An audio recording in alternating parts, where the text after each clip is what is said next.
지안아, 이번 주말에 우리 고향 친구들 5명이랑 너희 집에서 2박 3일 묵을 거야.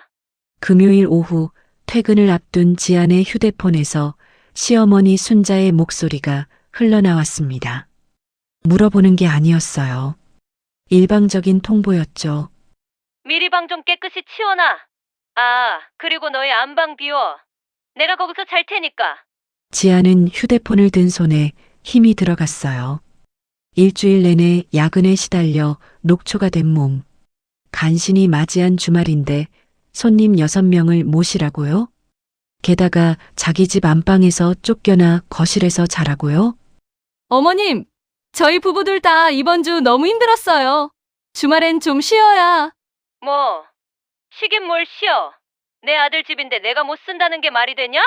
순자의 고함에 지아는 전화를 귀에서 떼어야 했죠. 그 순간 지아는 결심했습니다. 이번만큼은 절대로 당하지 않겠다고요. 사연 시작하기 전에 무료인 구독과 좋아요 한 번씩 부탁드립니다. 자, 그럼 시작하겠습니다. 금요일 오후 지안의 휴대폰이 울렸습니다. 화면에 뜬 이름은 시어머니였죠. 지안은 한숨을 내쉬며 통화 버튼을 눌렀어요. 지안아, 나야. 순자의 목소리는 언제나처럼 단호했습니다. 물어보는 게 아니라 통보하는 말투였어요. 네, 어머님. 이번 주말에 우리 고향 친구들 5명이랑 너희 집에서 2박 3일 묵을 거야. 미리 방 좀 깨끗이 치워놔. 지아는 귀를 의심했습니다. 동의를 구하는 것도 아니고 일방적인 통보였죠. 어머님, 저희 부부 둘 다 일주일 내내 야근했어요. 주말엔 좀 쉬어야 하는데. 뭐, 쉬긴 뭘 쉬어. 젊은 것들이. 나는 70이 넘어서도 매일 밭일하는데.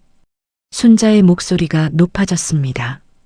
지아는 최대한 차분하게 말을 이었어요. 어머님, 죄송하지만 이번 주말은 어려울 것 같습니다. 다음에 미리 말씀해 주시면. 내 아들 집인데 내가 못 쓴다는 게 말이 되냐? 친구들한테 벌써 다 자랑했어. 우리 며느리 집이 얼마나 좋은지, 양주도 비싼 거 많다고. 지안의 손에 힘이 들어갔습니다. 남편 진우 명의로 된 집도 아니고 지안의 지분이 70%인 공동명의 집이었죠. 그런데 순자는 늘 우리 아들 집이라고 불렀어요. 어머님, 저희도 사정이 있으니 다음 기회에. 사정? 사정은 무슨? 당장 진우한테도 전화할 테니까 알아서 준비해. 통화가 끊겼습니다. 지아는 휴대폰을 책상 위에 내려놓았어요. 손이 미세하게 떨렸죠. 잠시 후 남편 진우에게서 전화가 왔습니다. 여보, 어머니한테 전화 받았지? 이번엔 그냥 해드리자. 어머니가 친구분들한테 약속을 하셨대. 지아는 깊게 숨을 들이마셨어요. 진우 씨, 나도 사람이에요. 일주일 내내 회사에서 시달렸는데 주말까지 손님 6명 시중을 들어야 한다고요? 알아. 미안해. 그런데 어머니 체면도 있잖아. 이번 한 번만이 벌써 몇 번째예요? 진우의 목소리가 낮아졌습니다.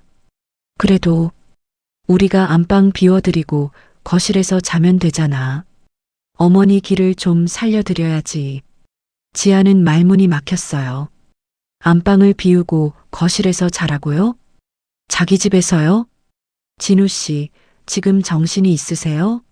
이게 말이 된다고 생각해요? 여보, 목소리 좀 낮춰. 사람들 다 쳐다봐. 진우는 회사 복도에 있는 듯 했습니다. 지아는 더 이상 말하고 싶지 않았어요. 알았어요. 알아서 하세요. 통화를 끄는 지아는 자리에서 일어났습니다. 더 이상 대화가 통하지 않는다는 걸 확실히 깨달았죠. 그녀는 조용히 컴퓨터를 켰어요. 일본행 비행기 티켓 예매 사이트가 화면에 떴습니다. 도쿄 왕복, 금요일 밤 출발, 일요일 밤 귀국. 클릭 한 번으로 예약이 완료됐죠. 이어서 신주쿠의 깔끔한 비즈니스 호텔도 예약했어요. 퇴근 후 지아는 아파트 관리사무소를 찾아갔습니다. 관리소장이 반갑게 인사했어요. 무슨 일이세요? 이번 주말에 제 허락 없이 외부인이 저희 집에 들어오려고 할 수 있어요. 절대 출입을 허가하지 말아주세요. 관리소장은 고개를 끄덕였습니다. 명의 잡은 신분증 확인하고 기록해 두겠습니다. 보안 요원들한테도 특별 지시하죠. 감사합니다.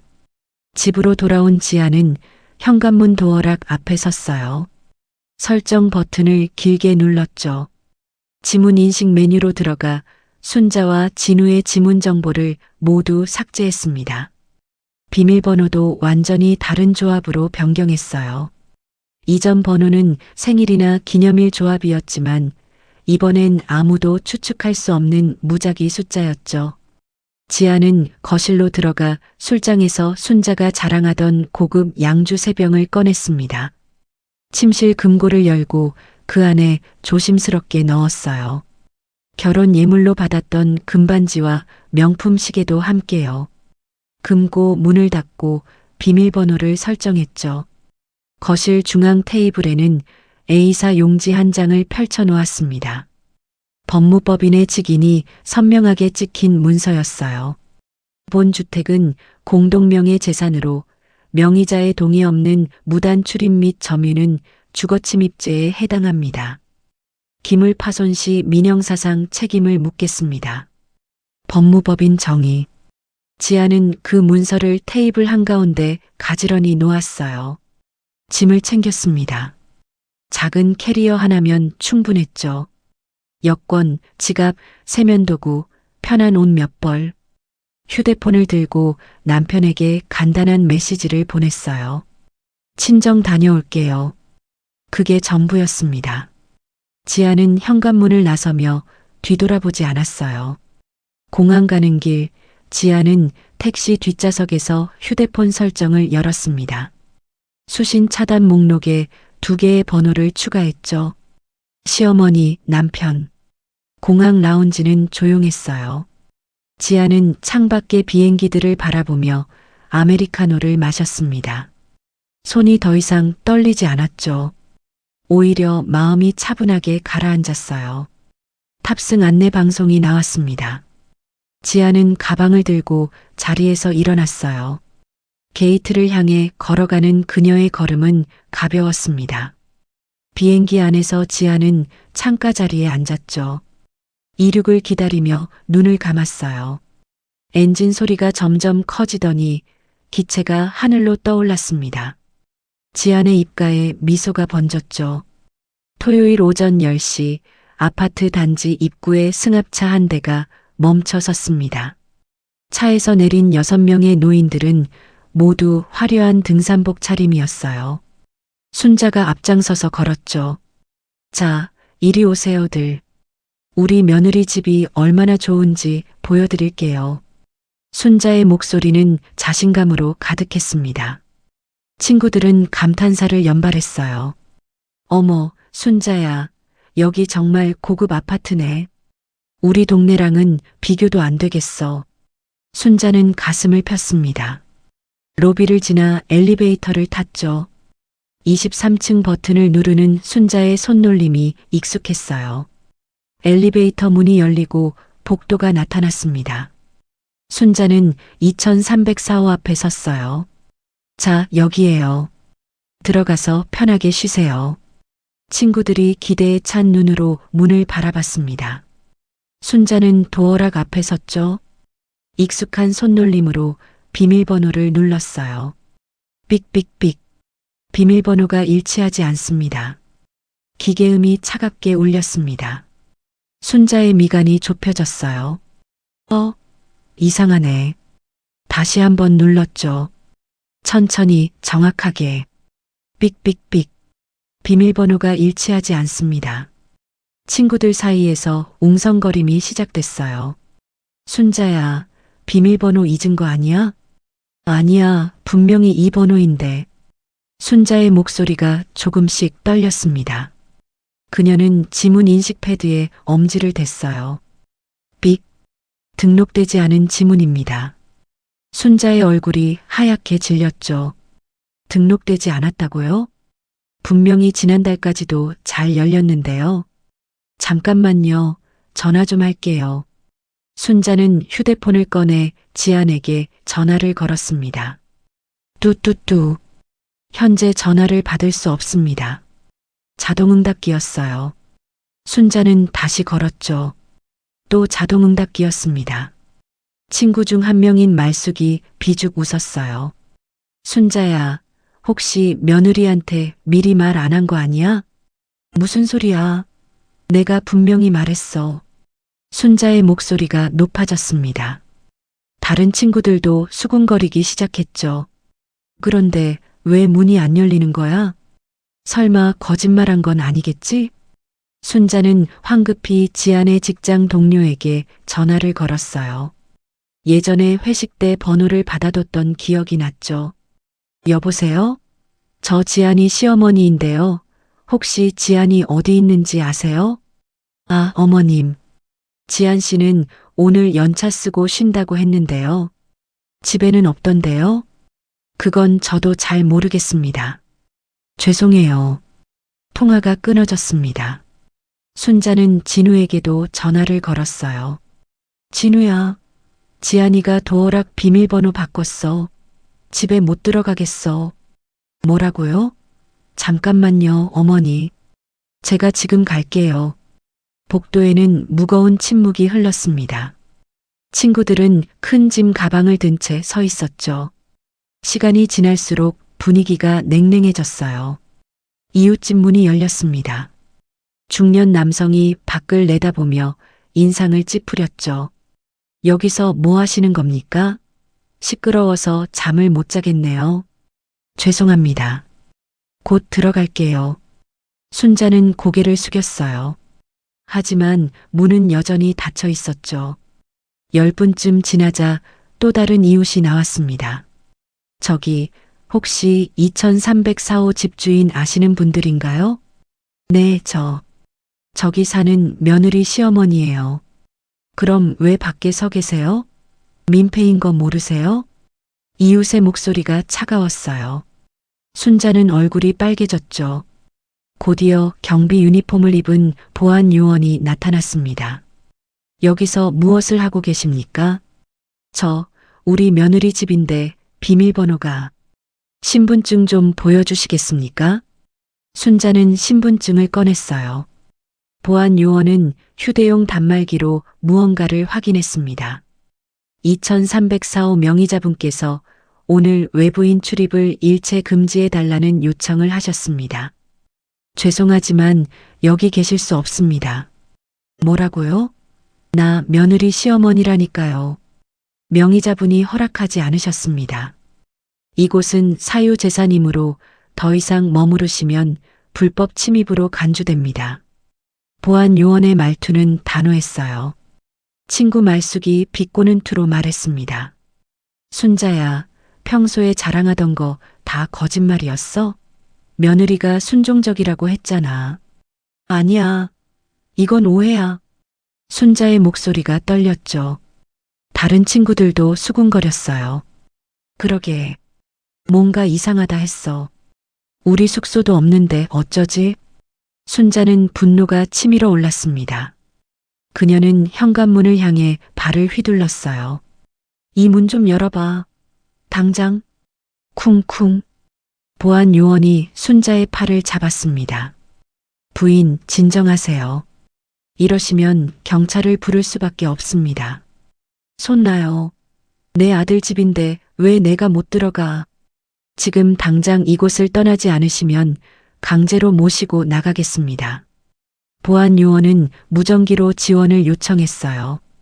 곧 다른 요원 2명이 더 도착했죠. 친구들은 이미 짐을 들고 엘리베이터 쪽으로 물러서 있었습니다. 아무도 순자를 도우려 하지 않았어요. 순자야, 우리 일단 밖으로 나가자. 창피해. 말숙의 말에 순자는 어쩔 수 없이 짐을 끌었습니다. 보안 요원들의 감시 속에 6명은 엘리베이터를 탔죠. 1층 로비에 도착했을 때 떼약볕이 유리창을 뚫고 들어왔어요. 밖은 한여름처럼 더웠습니다. 친구들은 땀을 닦으며 불평을 쏟아냈어요. 순자야, 도대체 어떻게 된 거야? 우리 숙소는 어디서 구해? 나 허리 아픈데 이 짐 언제까지 들고 있어야 해? 순자는 고개를 들 수 없었습니다. 수치심이 온몸을 짓눌렀죠. 일단 근처 카페로 가요. 제가 커피 살게요. 순자는 떨리는 목소리로 말했어요. 친구들은 투덜거리며 그녀를 따라갔습니다. 카페에 앉은 순자는 휴대폰을 꺼내 진우에게 다시 전화를 걸었죠. 진우야, 당장 집으로 와. 지금 당장. 전화기 너머로 순자의 고함이 울려 퍼졌습니다. 진우는 낚싯대를 던진 채 한강변에 앉아 있었습니다. 주말의 평온함을 즐기고 있었죠. 그때 휴대폰이 요란하게 울렸어요. 어머니, 무슨 일이세요? 무슨 일이긴. 당장 집으로 와. 문이 안 열린다고. 진우는 황급히 낚싯대를 걷었습니다. 차에 올라타 집으로 향했죠. 운전하면서도 머릿속이 복잡했어요. 지안이가 정말 비밀번호를 바꿨나? 30분 만에 아파트에 도착했습니다. 엘리베이터에서 내리자 복도가 보였어요. 어머니와 친구들은 보이지 않았죠. 진우는 현관문 앞에 섰습니다. 도어락에 익숙한 번호를 눌렀어요. 삑삑삑. 비밀번호가 일치하지 않습니다. 진우의 눈이 커졌죠. 다시 한번 천천히 눌러봤어요. 결과는 같았습니다. 그는 지문 인식을 시도했어요. 삑. 등록되지 않은 지문입니다. 진우는 멍하니 문을 바라봤습니다. 자기 집인데 들어갈 수 없다니요. 휴대폰으로 지안에게 전화를 걸었어요. 현재 전화를 받을 수 없습니다. 문자를 보냈죠. 여보, 농담 아니지? 문 좀 열어줘. 어머니 친구분들도 다 오셨어. 답장은 오지 않았습니다. 진우는 관리사무소로 내려갔어요. 관리소장이 그를 보자마자 고개를 저었죠. 죄송합니다만 마스터키는 드릴 수 없습니다. 제 집인데요. 명의자가 저예요. 공동명의시고 주 명의자이신 사모님께서 특별히 요청하셨습니다. 어떤 경우에도 문을 열어주지 말라고요. 진우는 말문이 막혔어요. 관리소장은 서류 한 장을 보여줬습니다. 지안의 서명이 선명했죠. 정말 안 되는 겁니까? 네, 법적으로 문제가 될 수 있습니다. 양해 부탁드립니다. 진우는 무거운 발걸음으로 밖으로 나왔어요. 근처 카페 앞에서 어머니가 손을 흔들었습니다. 카페 안은 냉방이 빵빵했지만 분위기는 얼어붙어 있었어요. 순자의 친구들은 불만 가득한 표정으로 앉아 있었죠. 진우야, 어떻게 됐어? 순자가 다급하게 물었습니다. 문이 안 열려요. 관리사무소에서도 안 된대요. 뭐라고? 그럼 어떡해? 순자의 목소리가 카페 안에 울렸어요. 다른 손님들이 힐끔힐끔 쳐다봤죠. 진우는 휴대폰을 꺼냈습니다. 열쇠공을 검색했어요. 제가 열쇠공 부를게요. 문을 따면 되니까요. 그때 진우의 휴대폰에 문자가 왔습니다. 모르는 번호였죠. 안녕하세요. 법무법인 정의 담당 변호사 김현수입니다. 귀하가 공동명의 주택의 도어락을 임의로 파손하여 무단 점유를 시도할 경우 주거침입죄 및 재물손괴죄로 형사고소가 진행될 것임을 통지합니다. 신중한 판단 바랍니다. 진우의 손이 떨렸어요. 변호사라니요. 지안이 이렇게까지 준비했다니요. 진우야, 왜 그래? 빨리 열쇠공 불러. 순자가 재촉했습니다. 어머니, 안 돼요. 지안이가 변호사를 선임했어요. 문 따면 고소당해요. 뭐? 고소? 제 정신이야. 그 여자가? 순자의 얼굴이 불그락 푸르락 변했죠. 친구들 사이에서 웅성거림이 커졌어요. 순자야, 이거 심각한 거 아니야? 우리 오늘 어디서 자? 말숙이 날카롭게 말했습니다. 순자야, 솔직히 말해봐. 너 며느리랑 사이가 원래 안 좋았던 거 아니야? 아니야. 우리 며느리 순하고 말 잘 듣는다니까. 순자는 펄쩍 뛰었죠. 하지만 친구들의 눈빛은 차갑게 식어 있었어요. 진우는 한숨을 쉬었습니다. 어머니, 오늘은 호텔로 가시는 게 좋겠어요. 호텔? 6명이 호텔에? 너 그 돈 있어? 순자가 소리쳤어요. 진우는 지갑에서 신용카드를 꺼냈습니다. 주변 호텔을 검색했죠. 가장 저렴한 곳도 1박에 20만 원이었어요. 6명이면 방이 3개는 필요했죠. 일단 제 카드로 결제할게요. 진우는 예약 버튼을 눌렀어요. 결제가 거부되었습니다. 한도 초과. 화면에 붉은 글씨가 떴습니다. 진우는 당황해서 다른 카드를 시도했어요. 역시 같은 메시지였죠. 이상하다. 분명 한도가 남아 있었는데 그때 또 다른 문자가 왔습니다. 지안의 이름이 보였어요. 가족 카드 한도를 10만 원으로 조정했어요. 필요하시면 본인 카드 쓰세요. 진우는 휴대폰을 떨어뜨릴 뻔했습니다. 지안이 모든 걸 차단해 놨어요. 어머니, 카드가 안 돼요. 뭐? 그럼 어떡하라고. 순자의 목소리가 떨렸죠. 친구들은 서로 눈치를 보기 시작했어요. 순자야, 미안한데 나 먼저 가봐야겠어. 집에 일이 있어서. 친구 중 한 명이 일어났습니다. 나도 갑자기 허리가 너무 아파서 병원 가봐야 할 것 같아. 또 한 명이 짐을 챙겼어요. 순간 순자의 자존심이 무너졌습니다. 잠깐만, 조금만 기다려봐. 진우가 해결할 거야. 하지만 친구들은 이미 출구를 향해 걸어가고 있었죠. 결국 3명만 남았어요. 말숙이 팔짱을 끼고 말했습니다. 순자야, 솔직히 너 평소에 며느리한테 어떻게 했는지 우리 다 알아. 애를 종처럼 부렸잖아. 무슨 소리야? 아니긴. 지난번에 내가 자랑하던 거 기억나. 며느리가 새벽 5시에 일어나서 시어머니 밥 차려준다고. 그게 자랑이야, 학대지. 순자는 할 말을 잃었어요. 진우는 고개를 들 수 없었죠. 어머니, 일단 찜질방으로 가요. 거기라도 가야 할 것 같아요. 찜질방? 찜질방이라고? 순자의 목소리가 쩌렁쩌렁 울렸습니다. 하지만 달리 방법이 없었어요. 4명은 무거운 짐을 끌고 근처 찜질방으로 향했습니다. 입장료는 진우가 현금으로 겨우 냈죠. 찜질방 로비는 시끄러웠어요. 아이들이 뛰어다니고 TV 소리가 요란했죠. 순자는 휴게실 바닥에 매트를 깔고 주저앉았습니다. 딱딱한 바닥이 허리를 찔렀어요. 이게 뭐 하는 짓이야? 순자는 중얼거렸죠. 그때 휴대폰을 보니 SNS 알림이 떠 있었어요. 지인의 친구인 지안이 게시물을 올렸더군요. 사진이 보였습니다. 도쿄의 고급 오마카세 레스토랑이었어요. 초밥이 정갈하게 놓인 접시, 사케 잔, 야경이 보이는 창가 자리. 혼자만의 시간. 참 평화롭네요. 지안의 글이었습니다.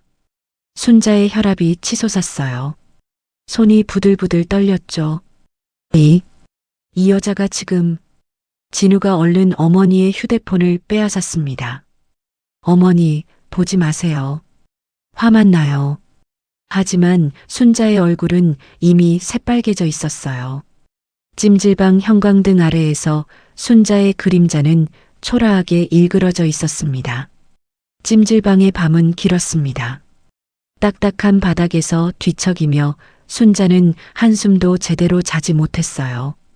옆에서는 말숙이 코를 골며 자고 있었죠. 새벽 5시 순자는 눈을 떴습니다.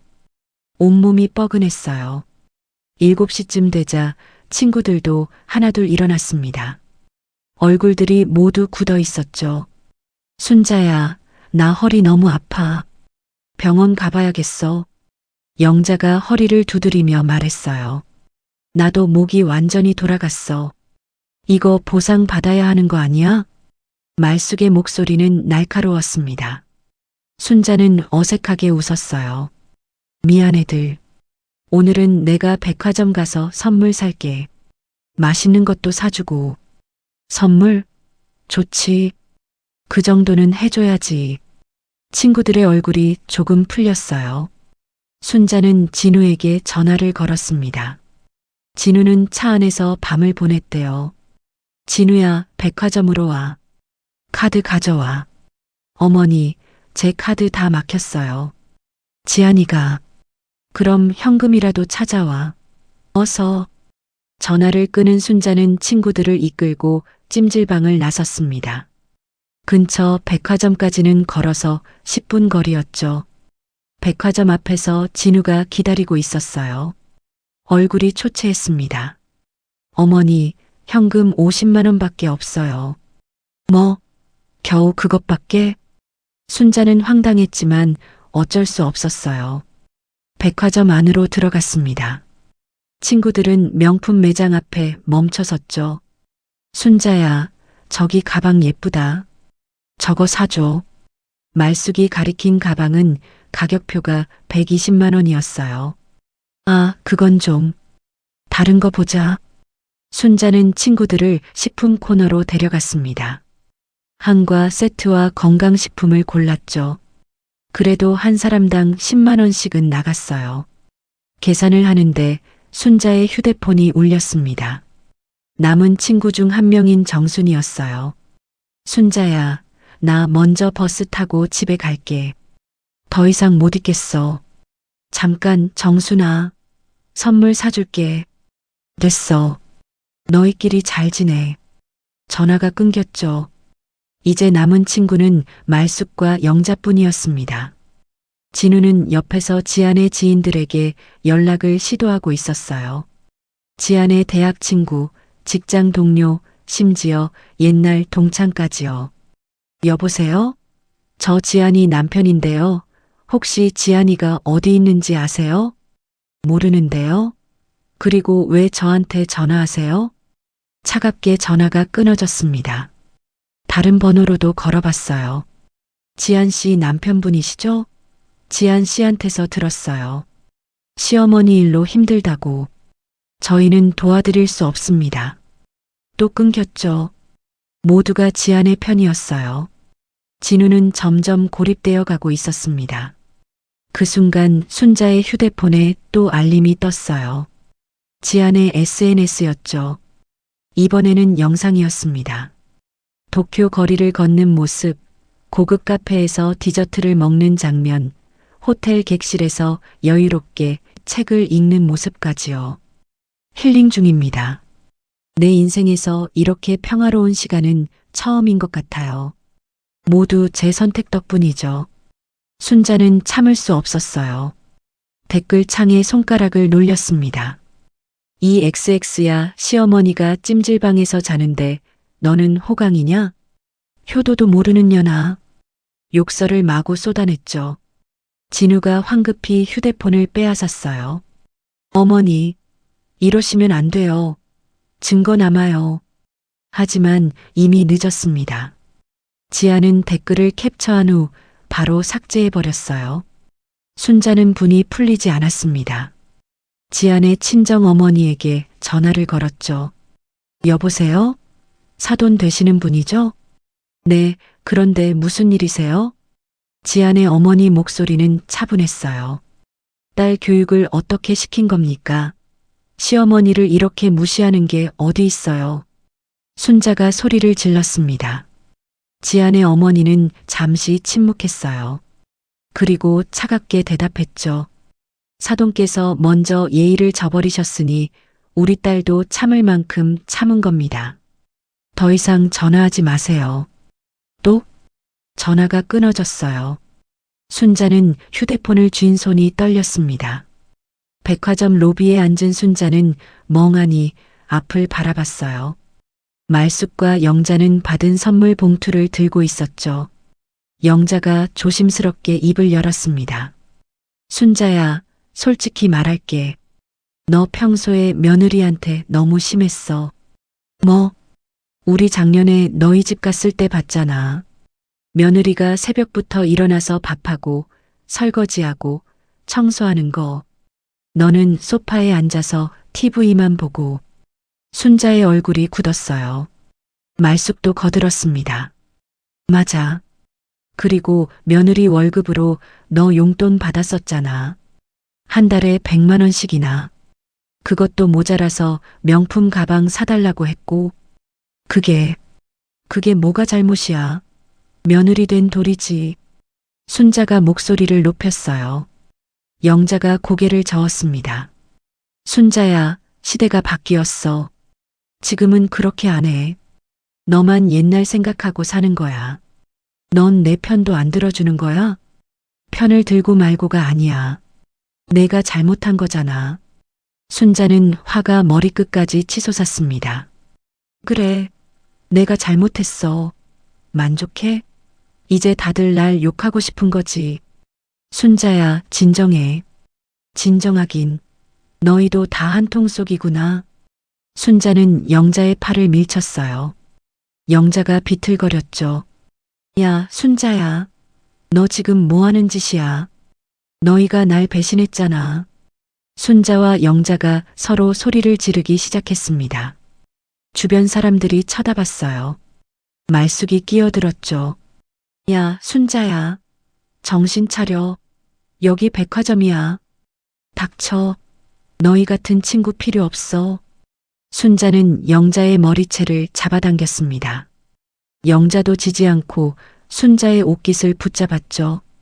이 여자가 진짜 너나 잘해. 두 사람이 바닥에 넘어지며 난투극이 벌어졌어요. 주변 사람들이 휴대폰을 꺼내 촬영하기 시작했습니다. 진우가 황급히 말렸어요. 어머니, 그만하세요. 사람들이 다 봐요. 백화점 경비원이 달려왔습니다. 무슨 일이십니까? 그만하세요. 경비원이 두 사람을 떼어놨지만 순자는 계속 소리를 질렀죠. 이 배신자들, 다 같이 날 망신 주려는 거지. 결국 경찰이 출동했습니다.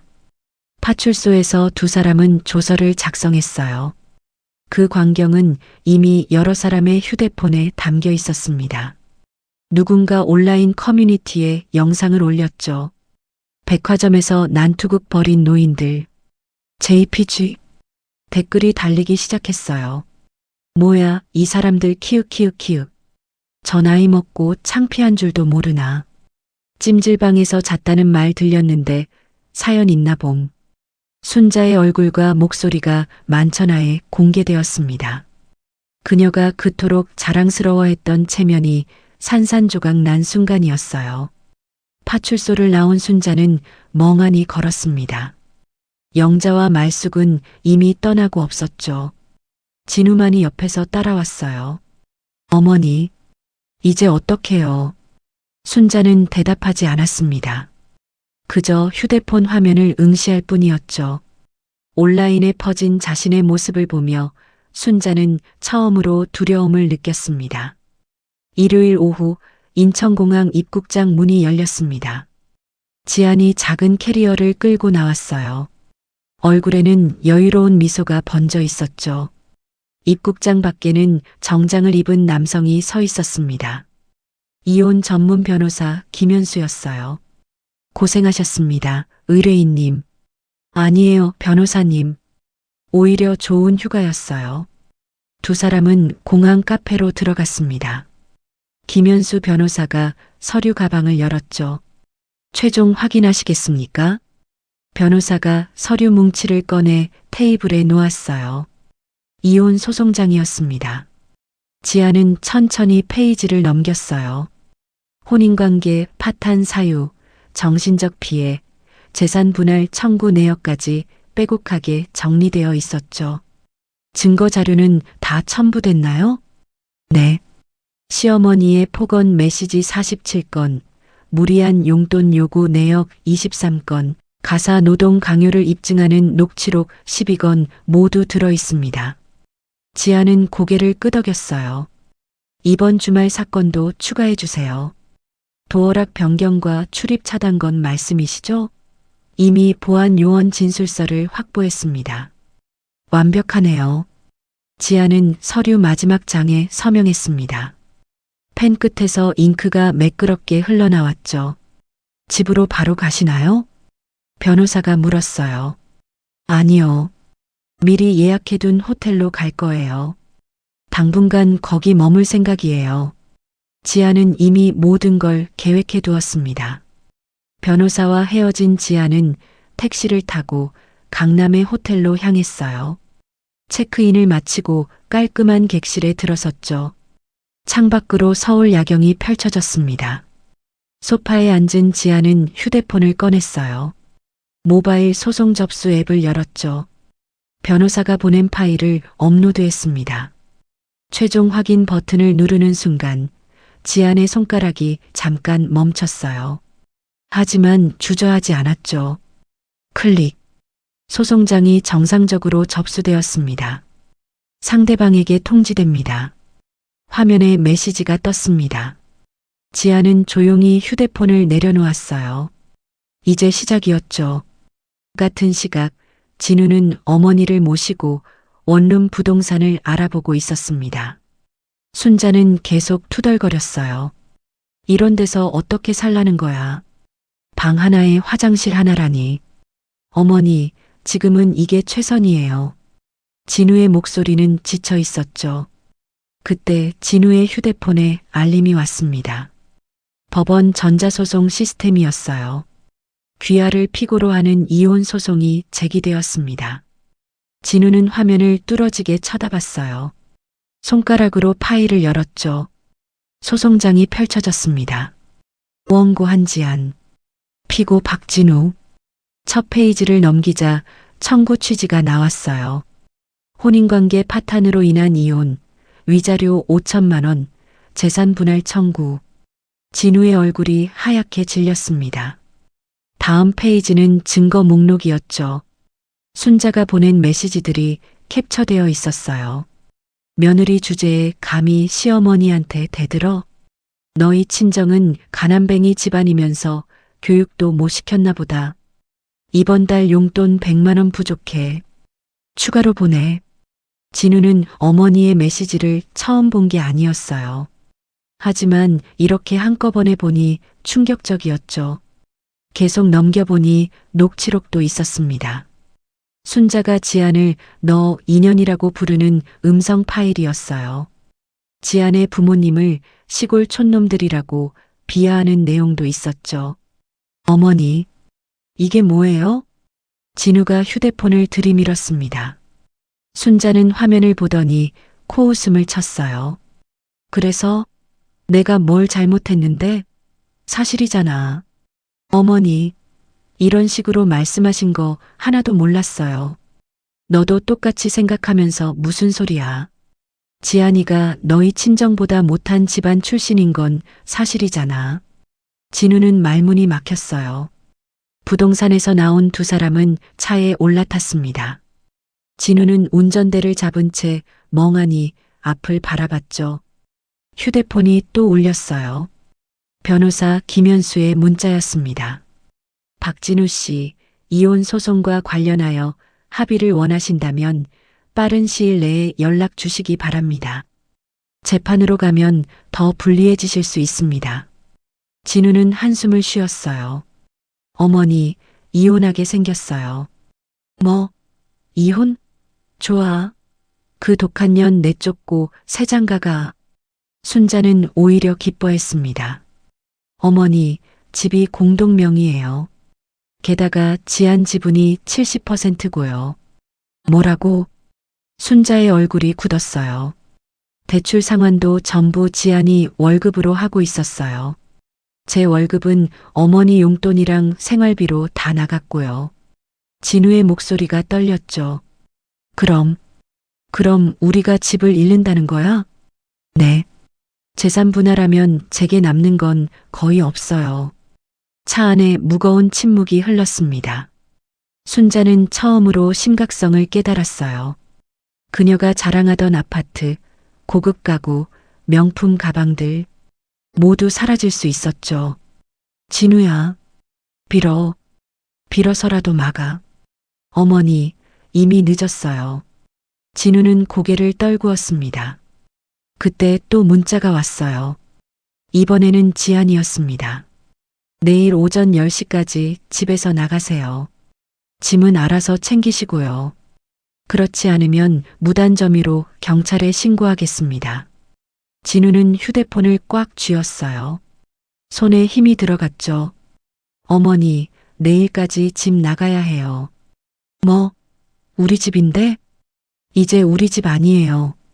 진우는 처음으로 어머니에게 대들었습니다. 목소리가 떨렸지만 단호했어요. 어머니가 이렇게 만든 거예요. 지안이한테 왜 그렇게 했어요? 제 인생까지 망쳤어요. 뭐, 내가 지금 엄마한테. 네, 어머니 때문에 제 결혼 생활이 망가졌어요. 이제 만족하세요? 진우는 소리를 질렀습니다. 태어나서 처음으로 어머니에게 화를 낸 거였죠. 순자는 할 말을 잃었어요. 아들의 눈빛이 낯설었습니다. 차는 어둠 속을 달렸어요. 아무도 말하지 않았죠. 순자는 창밖을 바라보며 생각했습니다. 친구들은 모두 떠났고 아들마저 자신을 원망하고 있었어요. 이제 남은 건 아무것도 없었죠. 호텔 객실에서 지아는 노트북을 열었습니다. 새로운 부동산 매물을 검색했어요. 원룸이 아닌 투룸 아파트였죠. 부모님과 함께 살 집이었습니다. 지아는 여러 매물을 비교하며 체크리스트를 만들었어요. 조용한 동네, 병원 접근성, 공원 근처.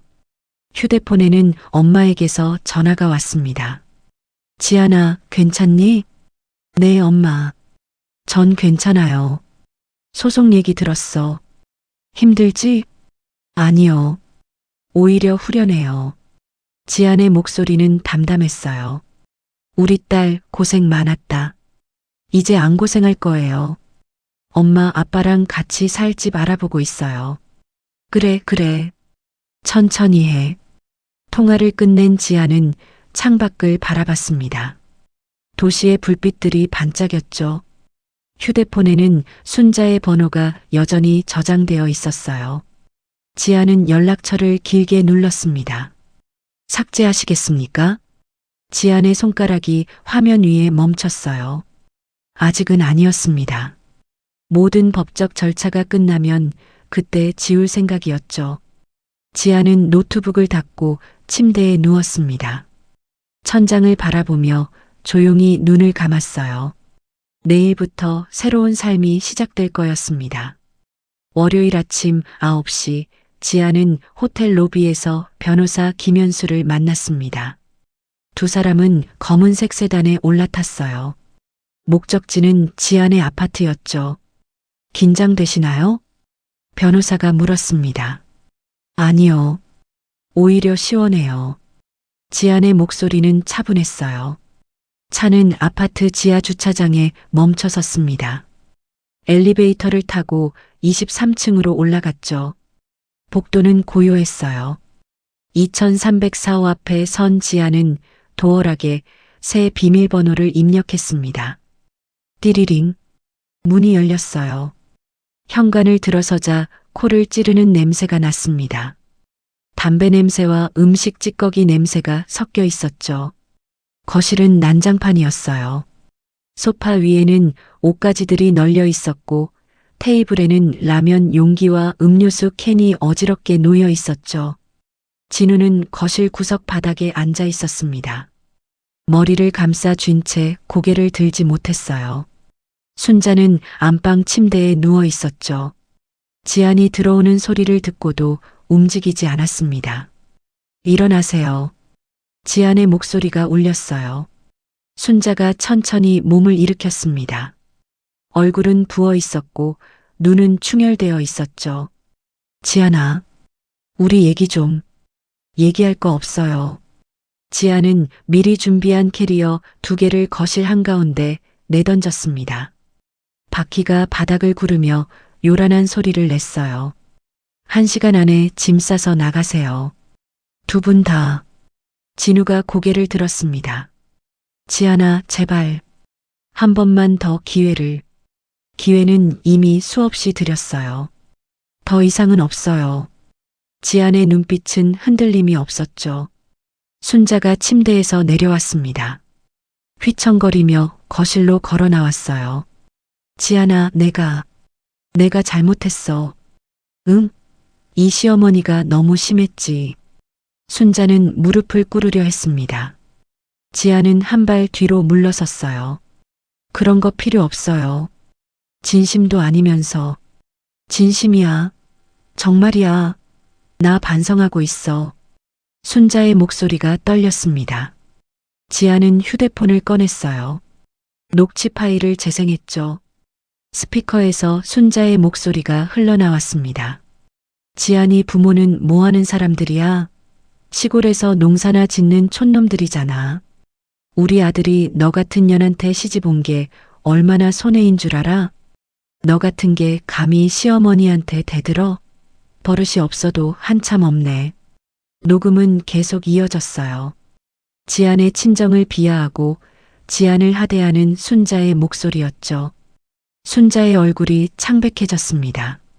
진우도 고개를 들 수 없었어요. 이게 진심으로 반성하는 사람의 모습인가요?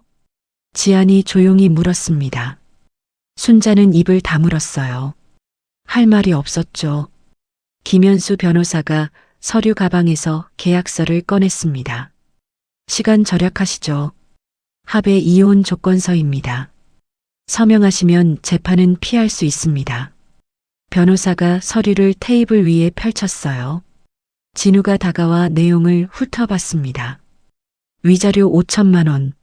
재산 분할은 지안 90%, 진우 10%. 아파트는 지안 단독 명의로 변경. 순자에 대한 부양 의무 면제. 이건 너무 가혹한 거 아니야? 진우의 목소리가 떨렸어요. 가혹하다고요?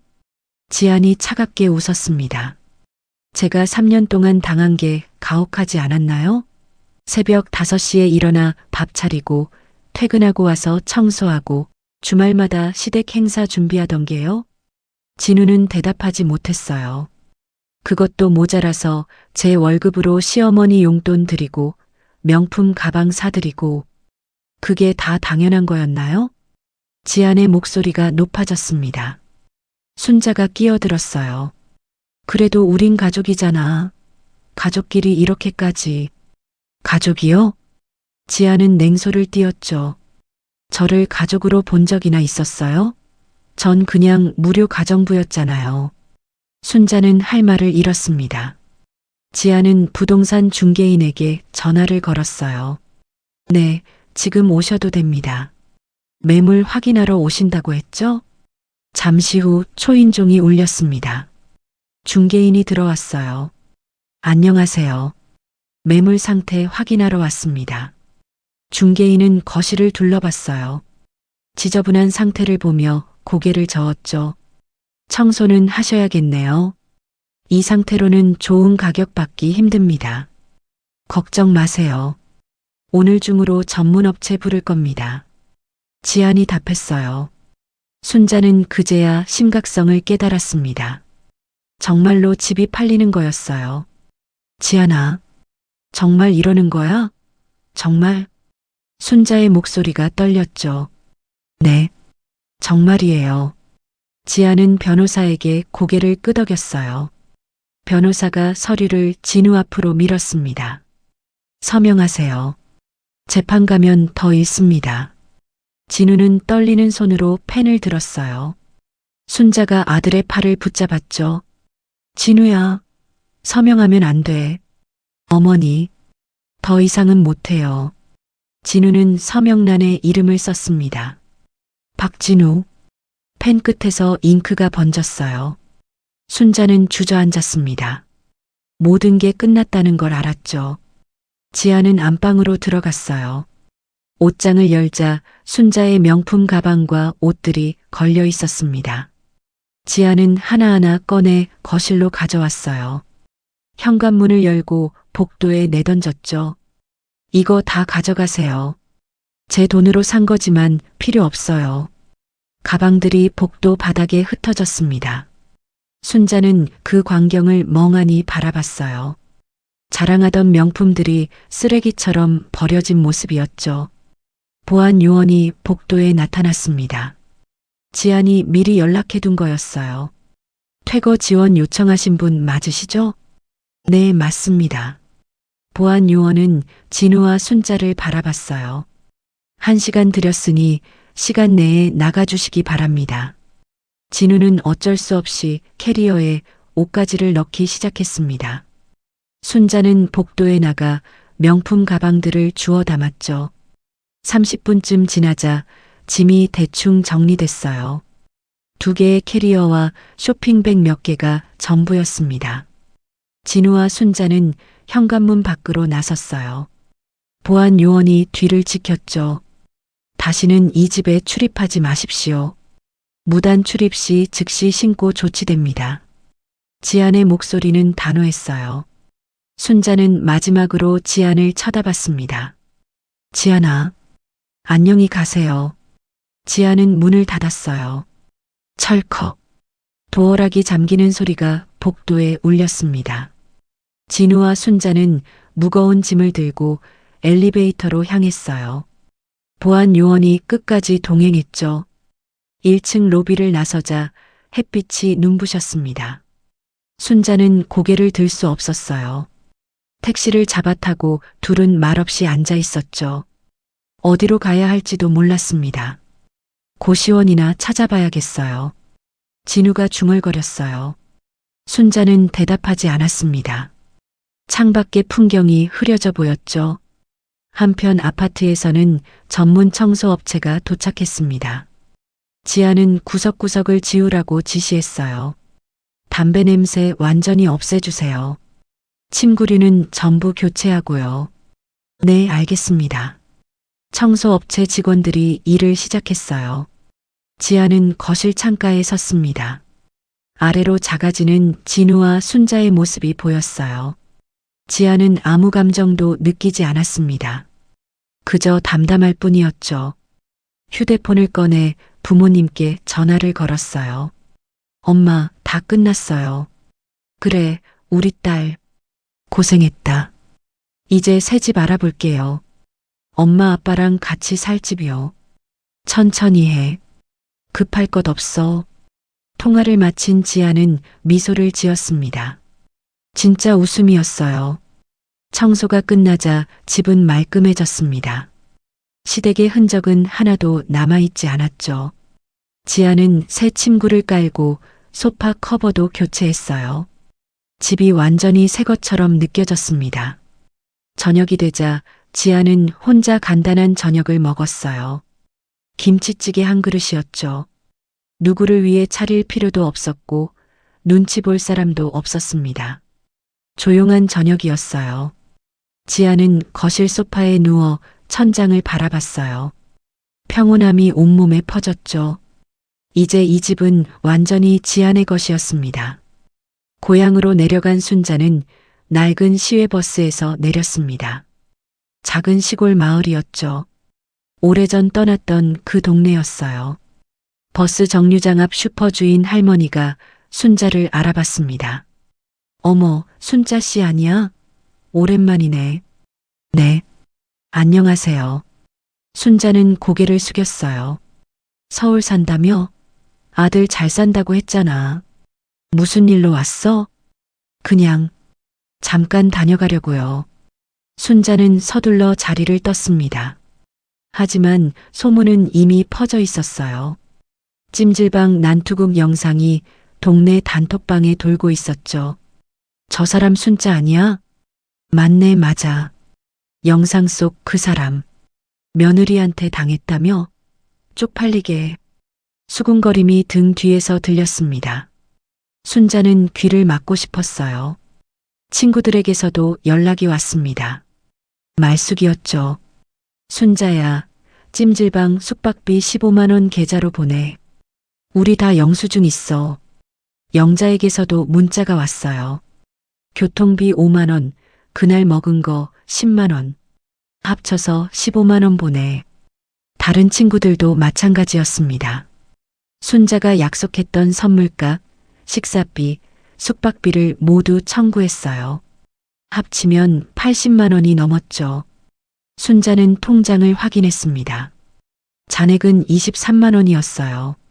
급한 대로 친구 몇 명에게 송금했지만 턱없이 부족했죠. 말숙에게서 전화가 왔습니다. 순자야, 돈 언제 줄 거야? 조금만 기다려줘. 조금만? 우리가 호구야? 당장 안 주면 사기로 고소한다. 사기라니.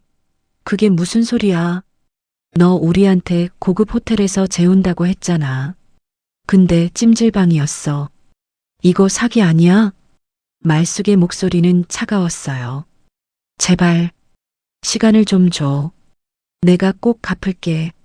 일주일 안에 안 주면 고소해. 전화가 끊어졌습니다. 순자는 주저앉았어요. 돈을 구할 방법이 없었죠. 아들 진우에게 전화를 걸었습니다. 진우야, 돈 좀 보내줄 수 있어? 어머니, 저도 지금 고시원 월세 내기도 빠듯해요. 얼마 안 돼. 80만 원만. 80만 원이요?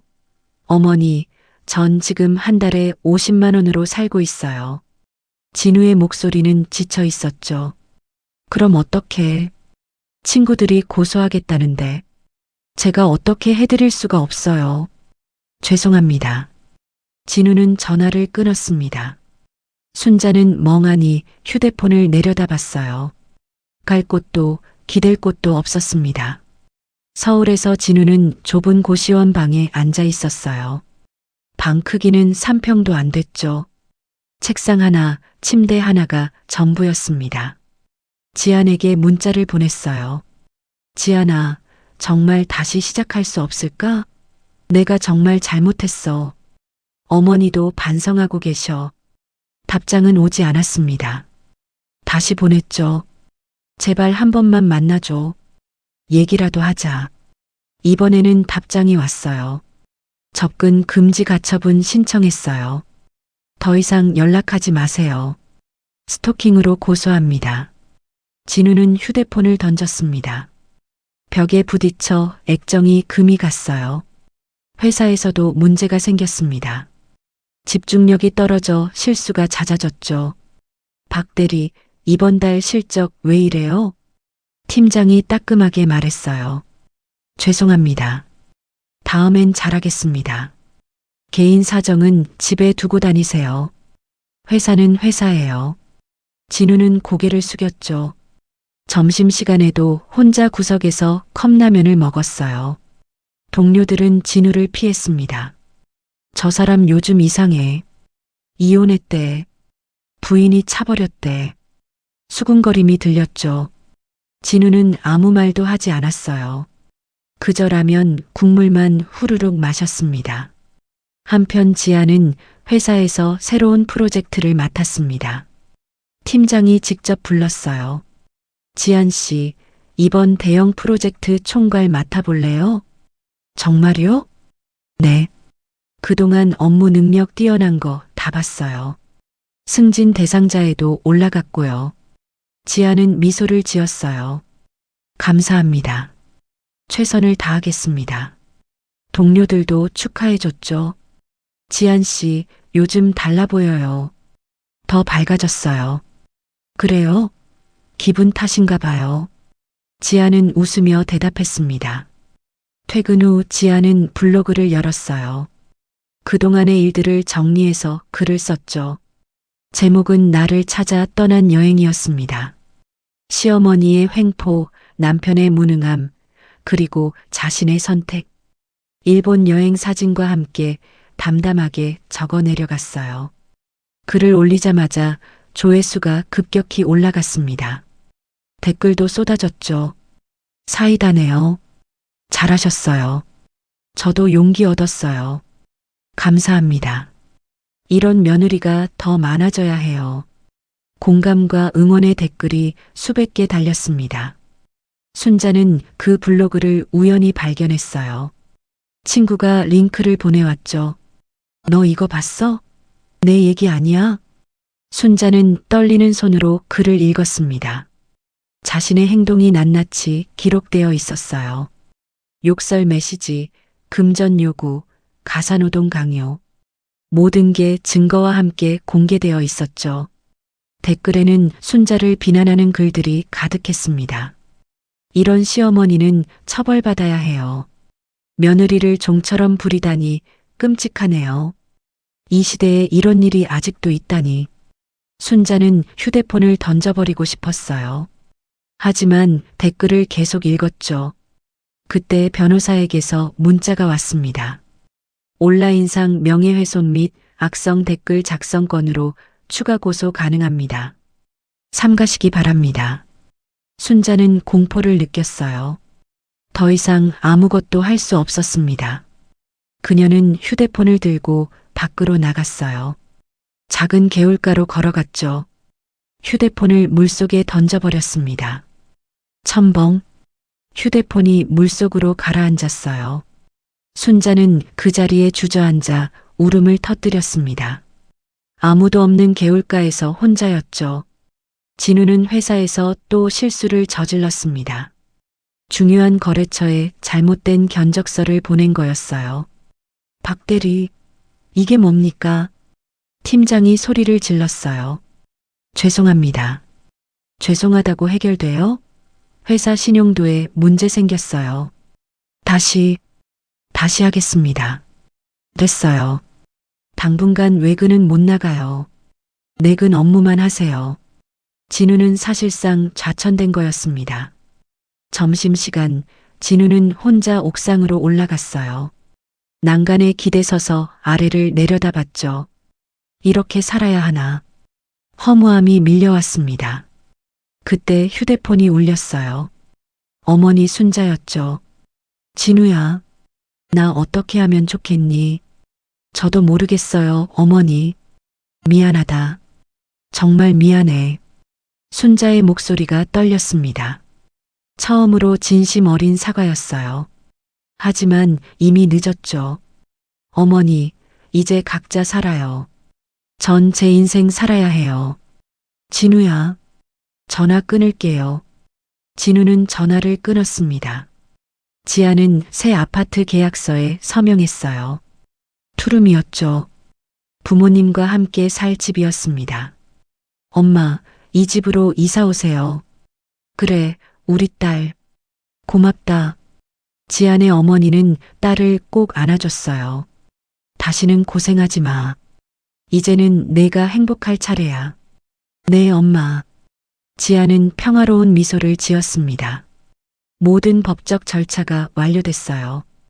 이혼 확정 판결문이 도착했죠. 지아는 휴대폰을 열었습니다. 연락처에서 시어머니를 찾았어요. 길게 눌렀죠. 연락처를 삭제하시겠습니까? 지아는 주저없이 삭제를 눌렀습니다.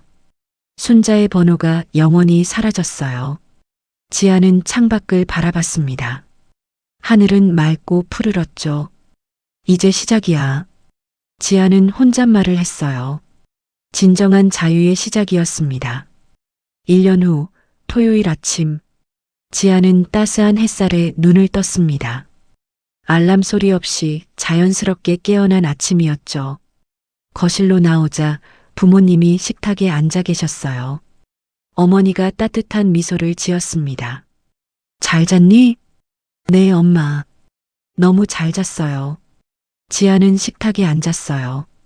간단한 토스트와 커피가 놓여 있었죠. 오늘은 뭐 할 거야? 아버지가 물었습니다. 유튜브 촬영하려고요.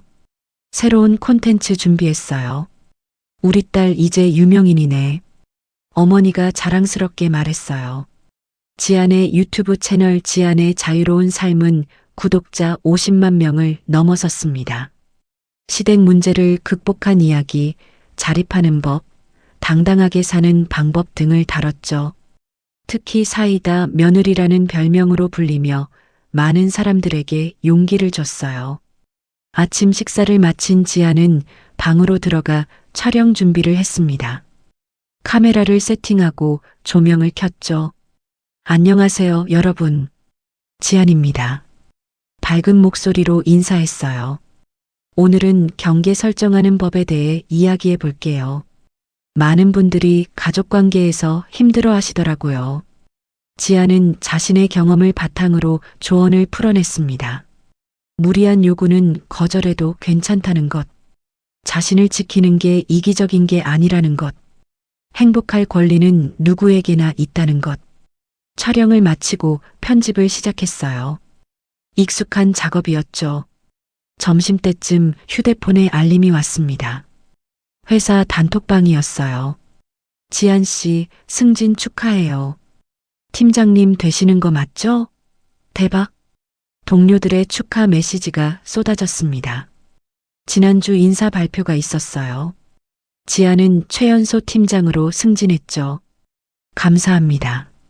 모두 덕분이에요. 지안은 답장을 보냈어요. 예전 같았으면 불가능한 일이었습니다. 시댁일로 야근도 못하고 주말 근무도 못했으니까요. 이제는 달랐어요. 능력을 인정받고 당당히 성과를 냈습니다. 저녁이 되자 지안은 산책을 나갔어요. 혼자만의 시간이었죠. 한강변을 걷다가 벤치에 앉았습니다. 석양이 강물에 반짝였어요. 휴대폰으로 SNS를 확인했죠. 구독자들의 메시지가 가득했습니다. 지안님 덕분에 이혼 결심했어요. 감사해요. 저도 시어머니한테 당당하게 말했어요. 세상이 바뀌더라고요. 용기 주셔서 고맙습니다. 저도 이제 제 삶을 살아요.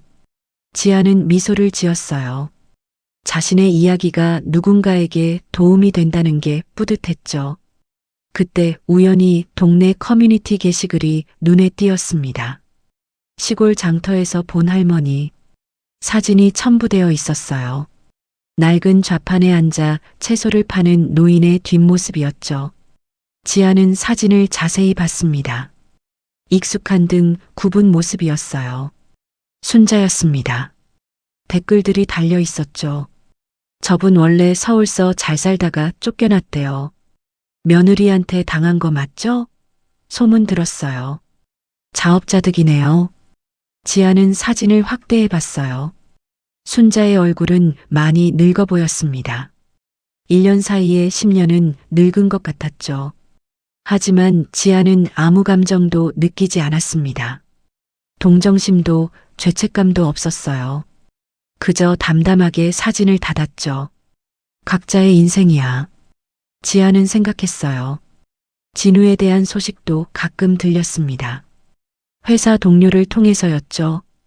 지안 씨, 전 남편분 회사 관뒀대요. 그래요? 재기하려고 사업 시작했다는데 잘 될지 모르겠어요. 지안은 별 관심이 없었어요. 그렇군요. 더 이상 진우의 삶은 지안과 상관없었습니다. 지안은 집으로 돌아왔어요. 거실에는 액자가 걸려 있었죠. 내 삶의 주인은 나. 직접 고른 문구였습니다. 매일 아침 이 글을 보며 하루를 시작했어요. 현관 도어락에는 이제 3개의 지문만 등록되어 있었습니다. 지안, 어머니, 아버지, 그리고 가끔 놀러오는 친한 친구 1명. 더 이상 원치 않는 사람의 출입은 없었죠. 일요일 아침 지안은 짐을 쌌습니다. 이번에는 제주도 여행이었어요. 혼자가 아니었죠. 대학 동창 친구들과 함께였습니다. 지안아, 준비됐어? 친구가 문자를 보냈어요. 응, 지금 나가. 지안은 캐리어를 끌고 현관문을 나섰습니다. 공항 가는 길, 택시 안에서 창밖을 바라봤어요. 서울의 풍경이 스쳐 지나갔죠. 휴대폰에는 부모님의 문자가 왔습니다. 조심히 다녀와라. 딸, 재밌게 놀고 와. 사진 많이 찍어. 지안은 웃으며 답장을 보냈어요. 공항에 도착하자 친구들이 기다리고 있었습니다. 지안아, 여기. 언니들, 오랜만이에요. 4명의 친구들이 모였어요. 모두 밝은 얼굴이었죠. 지안아, 너 요즘 진짜 행복해 보인다. 맞아.